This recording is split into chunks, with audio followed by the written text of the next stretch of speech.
Good day, everyone. My name is Ritzmond R. Estor. You can call me Ritz. And just a brief background about myself is that I am a graduate of Bachelor of Arts major in English from the Polytechnic University of the Philippines in 2019. And currently, I am working as an IT solution specialist from an international IT services or international IT company. I don't have any teaching experience yet or any professional teaching experience aside from the one that I had as an intern or is as a student teacher way back in college. So today I will be discussing the purpose, methods, and categories of language testing. So what are the purposes of language testing? Language testing is an important part of every teaching and learning experience. Language testing plays an important role in the teaching learning process. It helps language teachers to place students at their appropriate levels, to diagnose the students' strengths and weaknesses, and to evaluate their performance during and at the end of the course or of the subject. More important, language testing can aid in the planning and administration of language program. And this seems to be the key issue because the success or failure of any language program depends on planning. And what are the purposes of language testing? The main purposes of language testing are those of selection, feedback, evaluation, and research. First is selection, or this is just a quick discussion. A selection for more advanced courses in institution. Um, for feedbacks, providing for feedback to the syllabus so that there is some of the external validity for language teaching. Next is the evaluation of materials and methods, an important but somehow underused activity, perhaps because of the lack of agreement on how to begin judgment on materials or a project of methods since they are so often complete in themselves and can therefore be judged only in their own terms.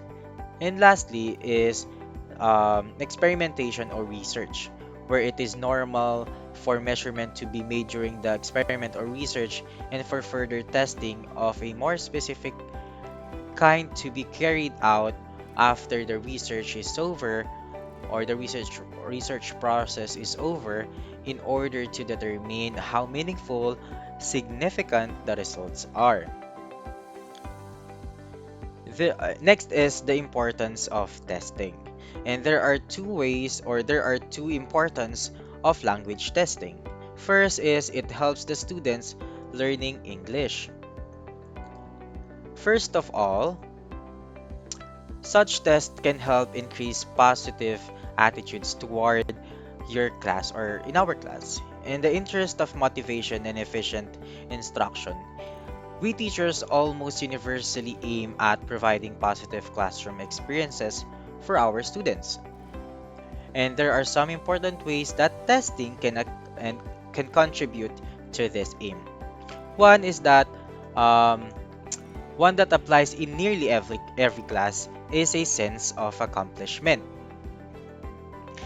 In the early 1970s, students in an intensive ESL program or English as a second language program were being taught from an unstructured conversation based text. These students complained that while they had an ample opportunity to converse in English, they were not learning anything. Soon afterwards, or however, periodic evaluation provided them with a sense of accomplishment, and that ended their dissatisfaction. Tests of appropriate difficulty, announced well in advance and covering skills scheduled to be evaluated, and can also contribute to a positive tone by demonstrating our spirit of fair play and consistency with the course objectives. Next is mastering the language, or a second way that English tests can benefit students is by helping them master the language. They are helped, of course, when they study for the test or for exams, and again when exams are returned and be discussed. Where several tests are given, learning can also be enhanced by students growing awareness of your subjects and the areas of emphasis in the course. Tests can foster learning too by their diagnostics characteristics. Um, they confirm what each student has mastered, and they point up those language items needing further attention. Naturally, a better awareness of course objectives and personal language needs can help our students adjust their personal goals. An example is that a student might note your strong test emphasis on our oral comprehension, and the student might also find that the student had missed several vocabulary items on the recent test. One logical step would be for him to concentrate on the meaning of troublesome words, especially in a spoken context. Learning to spell them or recognize them in a printed context will become a second priority. In short, properly made tests or properly made language tests can create positive attitudes toward instruction by giving students a sense of accomplishment and a feeling that the teacher's evaluation of them matches matches what teachers has taught them. Good language tests can also help students uh, learn the language by requiring them to study hard, emphasizing course objectives, and showing them where they need to improve.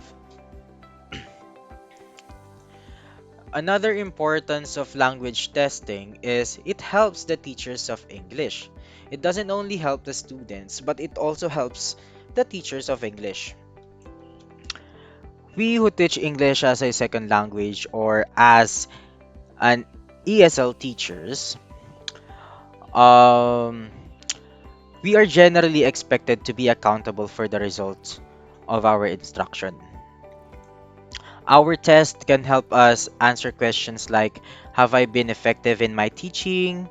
Are my lessons on the right level? Or am I aiming my instructions too high or too low? Am I teaching some skills effectively but others less effective? And also, what areas do we need more work on, and which points need reviewing and enhancing?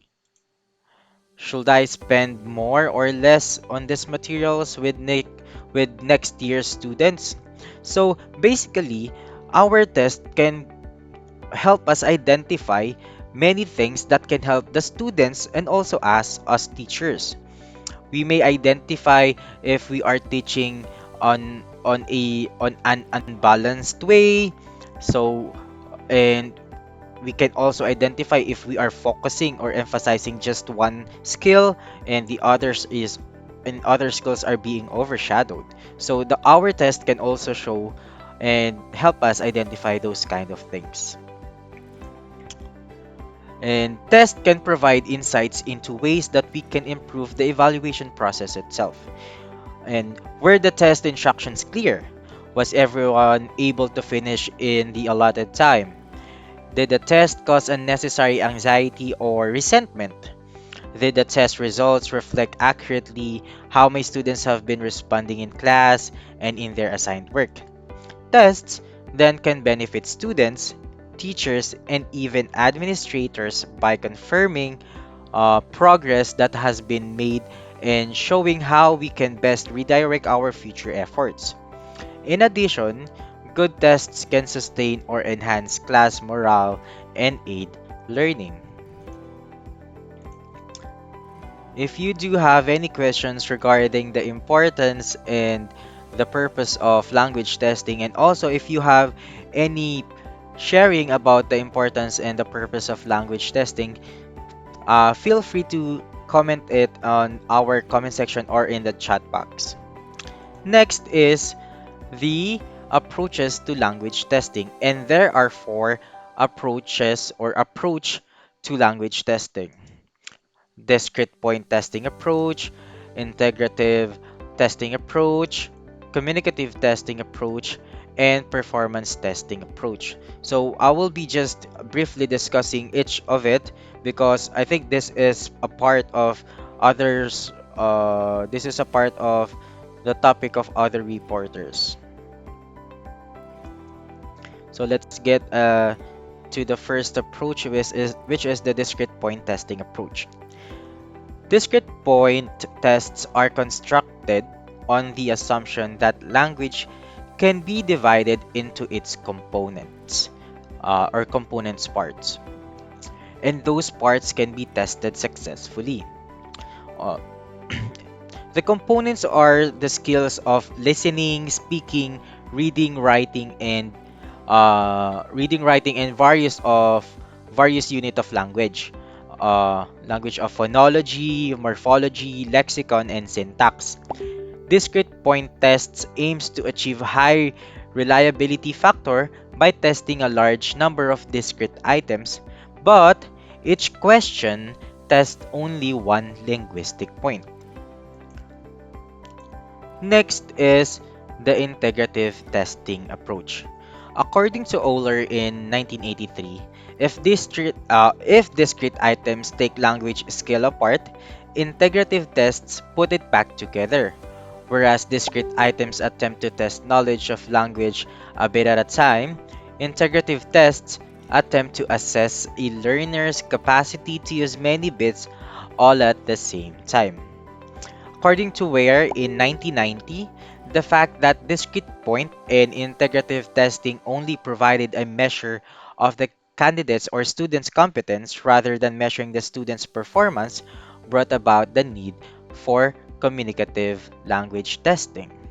And according to Brown in 2004, by the mid 1980s, the language testing field had abandoned arguments about the unitary competence and had begun to focus on designing communicative language testing.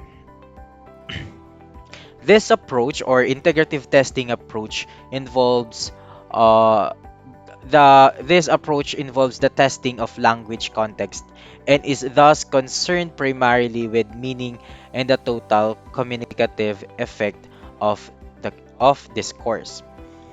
This approach stated that communicative competence is so global that it requires the integration of all linguistic abilities. Next is the communicative testing approach. Communicative testing approach lays more emphasis on the notion and function, like agreeing, persuading, or inviting that language means in communication. Communicative language testing approach is used to measure language learners' ability to use the target language in authentic situations. The approach believes that someone or a student is considered successful in learning the target language if they can communicate or use knowledge skills by way of authentic listening, speaking, reading, and writing. Communicative language tests have to be as accurate as reflection of of that situation as possible. The example of communicative language test is a role play. The teacher asks the students to do role plays such as pretending that the students come to the doctor or pretending that the students are in the market. Or communicative testing approach also when applies in recitation like um, but not usually but not like in a role play situation but in a recitation situation where the students, if you are a teacher, what would you do in this kind of situation?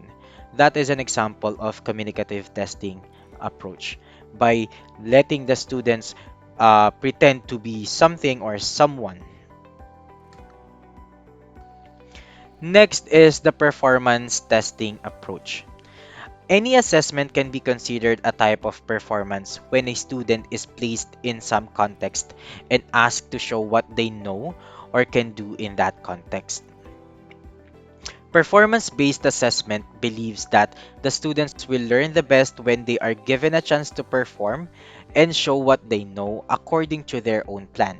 Collect data, infer pattern, um, draw conclusion, take a stand, or deliver a presentation. According to Brown in 2004, in developing a performance based assessment, we as teachers should consider the following principle: state the overall goal of the performance, specify the objectives or give the criteria of the performance in details, prepare the students for performance in stepwise progressions, use a reliable evaluation form, checklist, or rating sheet, treat performances as opportunities for giving feedback and provide that feedback systematically. So whenever we are giving an activity to our students, most especially when give asking them to give us a performance, we must keep in mind and we must always do orient them on what is the main goal or the main point of why do they need to provide us a performance or a presentation, and we must also give them the criteria so that they can hit or they can provide us on the things that we will be grading, so we can grade them properly and also the students can prepare properly for uh, uh, uh, that area of the criteria, and also use a reliable evaluation form or checklist or rating sheet. I think this is already presented in the syllabus or in the lesson plan. And next is to treat performance as opportunities for giving feedback and provide that feedback systematically. If you do have any sharing or any ideas to share about the approaches to language testing, please feel free to comment or give us your idea or information that you want to share in the comment section or in the chat box. Next is the categories of language testing, and this is the comparing the categories of language testing. And first is the knowledge tests and performance tests. Knowledge tests are used in various school subjects, from math and geography to literature and language. While English as a second language knowledge exams or tests show how well students know facts about the language. ESL performance tests show how well a student can use the language, because today's ESL teachers are concerned with teaching and measuring language skills. Next is the subjective and objective test. Subjective tests like translation and essay have the advantage of measuring the language skill naturally, almost the way English is used in real life. However, many teachers are not able to score such tests quickly and consistently. By contrast, objective exams such as multiple choice or matching tests can be scored quickly and consistently. So basically, objective test is very convenient than subjective test. But if you want an emphasis for a student to learn or to absorb it naturally, subjective test is need to be done, or we must do subjective tests or provide subjective tests. Next is productive tests and receptive tests. Productive measures like speaking exams require active or creative answers, while the receptive exams or receptive tests like multiple choice reading tests tend to rely on recognition, with students simply choosing the letter of the best answer. Next is the language sub-skill test and communication skills test. Test of language subskills measure the separate components of English, such as vocabulary, grammar, and pronunciation, while communication skills test show how well students can use the language in an actual exchanging ideas and information. Next is the norm reference test and criterion reference test. Another set of contrasting in terms of categories of language test is the norm reference and the criterion reference test. A norm reference test compare each student with his classmates, and most classrooms tests are like this. While the criterion reference exams rate students against certain standards regardless of how other students do. Just to um, summarize or to make it more understandable, the norm reference test compare each student by, for example, there are 20 or there are 10 students in the classroom in one classroom. For example, the student is named Mike.